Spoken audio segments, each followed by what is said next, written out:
Mesdames, messieurs, j'espère que vous allez tous très bien, j'espère que vous avez la forme. On se retrouve aujourd'hui pour une nouvelle vidéo. Un petit peu spéciale, je pense qu'on peut le dire, oui. Alors, vous le savez, en général, hein, quand je fous les lunettes sur ma tête, ça part en couille. Aujourd'hui, on se retrouve parce que j'ai l'immense honneur de vous annoncer que, avec ma fortune absolument immense, j'ai acheté Warner Bros. Vous le savez, Warner Bros était en vente et j'ai en ma possession Warner Bros et DC Studios. Avec ma compagnie, avec mon entreprise Spidey, j'ai actuellement racheté Warner Bros. Et ce qu'on va faire aujourd'hui, c'est que je vais vous présenter le plan que j'ai construit pour DC Studios sur les prochaines années. Entre James Gunn, The Batman de Robert Pattinson, Zack Snyder, je vais vous dévoiler ce que j'ai prévu. Donc évidemment j'enlève ces lunettes les amis, mais vous avez compris le concept de cette vidéo. On va en gros réécrire l'avenir de DC comme si j'étais le nouveau patron qui débarquait à la place de James Gunn. J'espère que tout ça va vous plaire. On va parler, je vous l'ai dit, du coup de James Gunn, de ce qui arrive prochainement chez DC, dans le DCU et avec Zack Snyder, parce que oui, j'ai inclus certaines choses avec Zack Snyder, vous allez voir. Je pense que ça va vous plaire. Bref les amis, n'hésitez pas, le petit like, le partage, l'abonnement, c'est très important. On rush les 20 000 abonnés avant le mois de juillet 2026, donc n'hésitez pas à contribuer à tout ça et à vous abonner, ça fait toujours plaisir. Et c'est parti, on se fond, j'ai envie de dire, dans le rôle du patron de DC et on voit ce qu'on pourrait faire avec tout ça.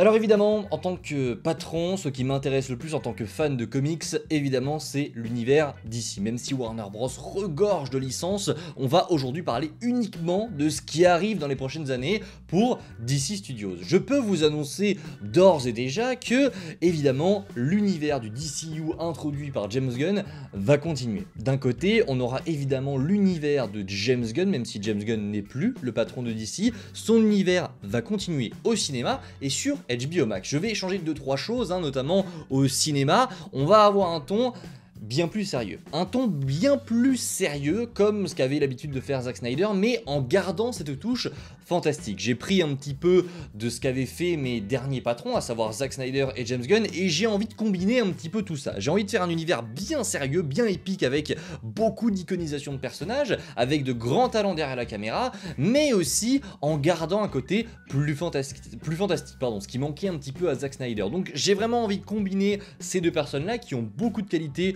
et quelques défauts, on peut le dire, et de faire un univers d'ici parfait. Évidemment, les séries continueront sur HBO Max, elles n'auront aucun impact sur les films, il ne faudra pas voir les séries pour évidemment pouvoir suivre ce qui se passe au cinéma chez DC Studios. Ce sera voilà des petits bonbons en plus pour ceux qui ont envie vraiment de connaître l'histoire, les petites intrigues en dessous de ce qui se passe au cinéma. Ça se passera sur HBO Max. Les amis, ça c'est la première partie de notre univers, mais je vous annonce également que mon univers est séparé en deux parties. La deuxième partie, voilà, pour tous ceux, j'ai essayé de faire au mieux, ok, j'ai essayé de faire au mieux, je sais qu'il y a des fans de Snyder, je sais que voilà, il y en a plein qui réclament le retour de Snyder, et bien les amis, j'ai passé un accord avec Netflix qui fait que l'univers de Zack Snyder va se conclure sur Netflix. J'ai offert à Zack Snyder la possibilité de conclure son univers. Je ne pouvais pas faire en sorte que ces deux univers coexistent au cinéma parce que ça aurait été trop bordélique et pour moi les gens n'auraient pas pu comprendre, ça aurait été trop compliqué et ça aurait fait un petit peu trop d'ombre si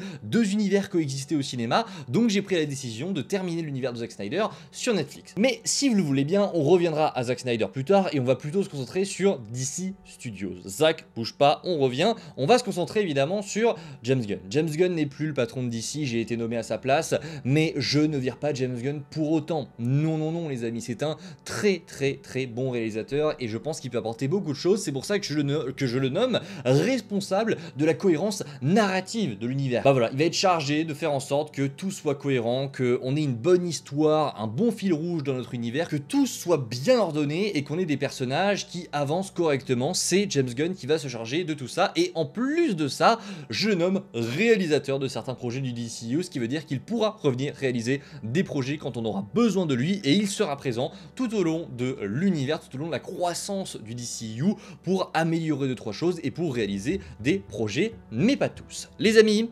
passons à ce qui vous intéresse le plus, à ce qui vous hype le plus.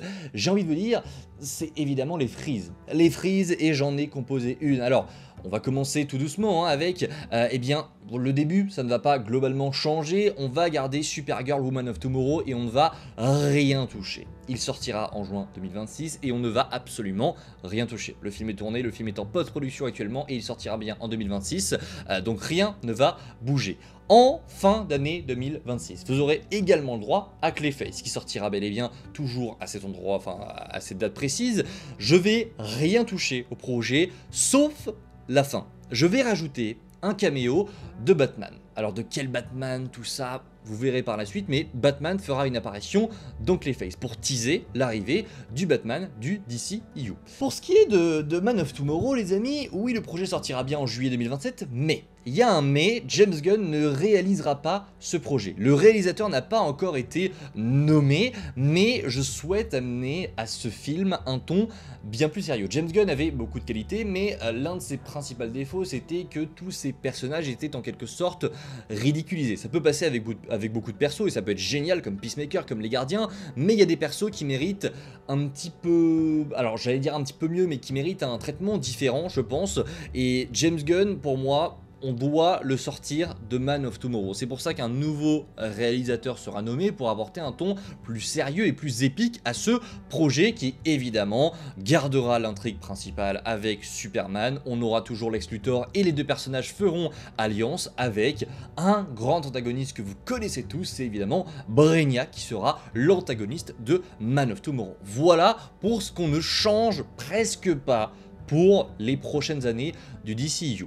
Le prochain film qui arrive, les amis, ça va peut-être... là, je vais peut-être perdre des personnes en route, mais ce n'est pas grave, j'assume complètement. Le prochain film, c'est The Batman Partie 2. Et oui, vous savez ce que ça veut dire, réalisé par Matt Reeves avec Robert Pattinson. Pour moi, Robert Pattinson devient le Batman du DCEU. Alors, il y a des choses qui vont changer, on doit réaliser une fusion parfaite parce que le premier film, The Batman, fait partie maintenant du DCEU, il était le premier film en clair hein, du DCEU, mais pour cette fusion, on doit changer certaines choses. Maintenant qu'on sait véritablement qu'il est le Batman du DCEU, Matt Reeves va faire en sorte dans ce The Batman Partie 2 qu'on ait un Batman plus fantastique. Même si la cour des hiboux sera au centre de tout ça, Batman et Gotham en général aura une envergure plus fantastique, ce qui permettra au Batman de Robert Pattinson de grandir et de faire partie d'un univers qui, au global, sera bien plus fantastique que ce qu'on avait vu dans The Batman Partie 1. En tout cas, The Batman Partie 2 sera connecté à Clayface, il sera connecté plus ou moins à Man of Tomorrow, et il y aura des liens qui seront créés entre Batman et Superman. Ça sortira en 2027. Les amis, il est temps de vous dévoiler ce qui arrivera maintenant en 2028. Et oui, on aura 2 films par an en général, hein, Supergirl et Clayface 2026, Man of Tomorrow et The Batman Partie 2 en 2027, mais qu'est-ce qui arrive en 2028? Eh bien, je peux officiellement vous le dévoiler, voici les 2 projets qui sortiront en 2028.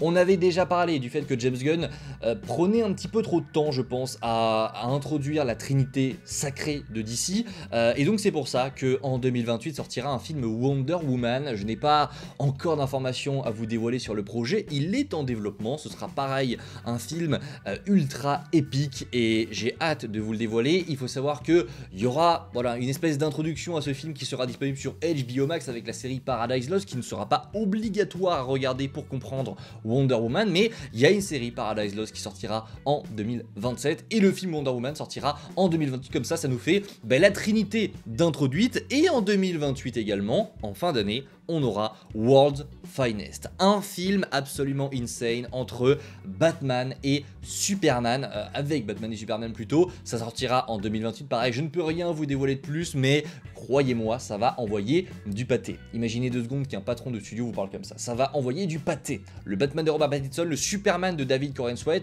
ça va envoyer du très très lourd. Et tout ça, évidemment, vous le savez, participe à l'introduction de la Justice League. Je peux évidemment vous confirmer que dans ces projets-là, The Batman Partie 2, Wonder Woman, World's Finest, peut-être que d'autres personnages pourront apparaître. On verra bien.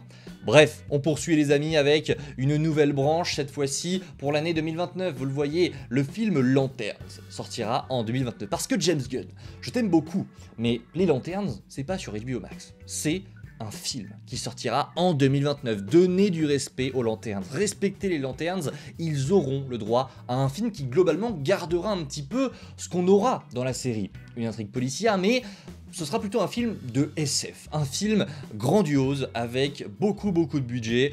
Je ne peux encore une fois rien vous dévoiler, mais je peux vous dévoiler, allez, je vous glisse un petit bonbon, les 2 films qui arrivent ici vont servir d'introduction à ce qui arrive en 2030. Et en gros, vous voyez, partez du principe que les 3 prochains films, donc Lanterns, Salvation Run et le film qui arrive ensuite, sont une espèce de trilogie. Et tout cela va mener à un point précis qu'on verra juste après. Lanterns va introduire quelque chose, Salvation Run sera un film, alors Salvation Run je peux pareil pas trop vous en dévoiler, je pense que vous comprenez, mais Salvation Run ça va être un projet très ambitieux qui va se rapprocher sur quelques points de ce qu'on avait eu avec Rogue One. On va suivre sur la planète Salvation une équipe d'anti-héros qui va essayer de faire passer un message d'alerte pour la Terre. Je ne vous en dis pas plus, mais l'idée c'est de faire un film similaire à ce qu'on avait eu avec Star Wars Rogue One. Et pareil, ça participera à introduire ce qui arrivera en 2030. Alors, je parle d'introduction, on parle de menaces. Doomsday, Mongul, tout ça, je sais pas, on verra, mais une menace va être introduite dans Lanterns, elle sera bien plus explorée dans Salvation Run, et elle sera la menace principale du film qui arrive en 2030, à savoir, je pense que vous le voyez venir, Justice League. Justice League est le film qui va conclure ce que j'ai prévu pour le moment pour DC Studios. Ça sortira en 2030, donc on a le temps, mais d'ici là on va voir quand même pas mal de personnages. On reverra Batman, Superman plusieurs fois, les Lanterns, on reverra peut-être Supergirl, peut-être que d'autres personnages seront introduits, Wonder Woman aura son film, on aura un projet Salvation, et la Justice League, ainsi que d'autres séries que je n'ai pas encore mentionnées, qui évidemment débarqueront sur HBO Max. Pour l'après, voilà, on peut supposer qu'un Superman 2 verra le jour, qu'un The Batman Partie 3 verra le jour, mais on est encore trop tôt pour pouvoir vous annoncer ce qui arrivera après, mais croyez-moi, on a du très lourd. Voilà pour ce qui arrive chez DC en 2026, 2027, 2028, 2029 et 2030. Et Zack Snyder, il arrive quand? Il arrive maintenant, mon petit loup. Zack Snyder dans toute cette histoire. Qu'est-ce qu'il va faire? Qu'est-ce qu'il va faire? Netflix, tout ça, oui? Pas de souci. On en parle tout de suite, les amis. Zack Snyder, eh ben, il faut qu'on en parle. Son univers. Alors, disons que je ne peux pas, en tant que patron, livrer à Zack Snyder la possibilité de continuer son univers. J'en ai déjà parlé avant, mais je ne peux pas me permettre de faire en sorte que 2 univers coexistent. C'est bien trop risqué, c'est pour ça que Zack Snyder ne va pas poursuivre son univers, il va le conclure. J'ai appelé ça, c'est un plan magnifique, la fin du Snyderverse sur Netflix de 2027 à 2033. C'est en 2033 que se conclura l'univers de Zack Snyder. Il aura en globalité 4 films pour conclure son univers. On va lui laisser carte blanche, évidemment, s'il veut faire des films de 6h30, il fera des films de 6h30, il a le budget qu'il veut, mais on va lui laisser conclure son univers. Et je peux vous annoncer les 4 projets qui arrivent pour conclure son univers. Les voici. Batman Shadowfall, qui sortira en 2027 avec Ben Affleck et avec Deathstroke, qui voilà, va explorer un Batman très sombre, et j'ai très hâte que vous puissiez découvrir ça sur Netflix. Man of Steel 2, évidemment, Zack voulait faire un 2e film Superman avec Henry Cavill, et on terminera tout ça avec la fin de sa trilogie, Justice League 2 et 3, avec le grand Darkseid. Ça risque d'être épique, ce sera un double film qui sortira sur Netflix avec 2 ans d'intervalle, mais c'est en soi Justice League 2, pardon, je bégaye, c'est la fin de la conférence. Justice League 2 sera en quelque sorte, j'ai envie de vous dire, la partie 1, un espèce d'Avengers Infinity War, et Justice League 3 sera en quelque sorte Avengers Endgame. Voilà pour ce qui est prévu.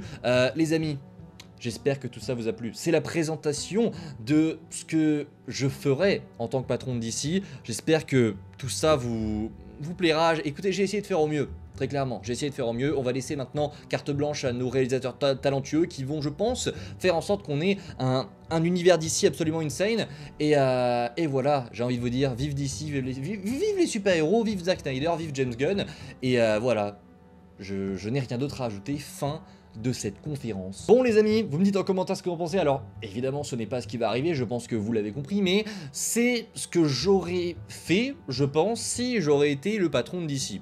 y a très peu de chances d'arriver, voire zéro, mais si, voilà, je me suis imaginé, tiens, si un jour tu avais la possibilité de diriger ce qui arrive plus tard chez DC, que tu remplaçais James Gunn, qu'est-ce que tu ferais? Bah je jetterais pas James Gunn, mais j'essaierais, je pense, de prendre le meilleur de ce qu'a fait James Gunn et le meilleur de ce que faisait Zack Snyder, en proposant un univers un petit peu plus sérieux tout en restant très fantastique avec beaucoup de couleurs, et parce que je pense que les deux peuvent coexister, honnêtement je pense vraiment que les deux peuvent coexister, et au-delà de tout ça, je donnerais quand même à Zack Snyder la possibilité de poursuivre son univers, alors pas au cinéma parce que je vous l'ai dit c'est trop risqué, mais pour moi, ça peut se faire sur Netflix. Voilà, pareil pour Robert Pattinson, tous ceux qui disent que c'est pas possible. Avec The Batman Partie 1, on a bien vu qu'il n'était pas fantastique. Une adaptation est pour moi totalement possible, c'est pour ça que je l'ai pris ici. Et oui, Robert Pattinson pour moi peut être le Batman fantastique du DCU pendant encore 10-20 ans. Voilà, les amis, n'hésitez pas évidemment, on ne se crie pas dessus, on débat en commentaire. Si la vidéo vous a plu, n'hésitez pas à m'en faire part et n'hésitez pas vous aussi à vous imaginer votre propre univers et on en discutera en commentaire. Prenez soin de vous, c'est toujours le plus important. Ciao tout le monde.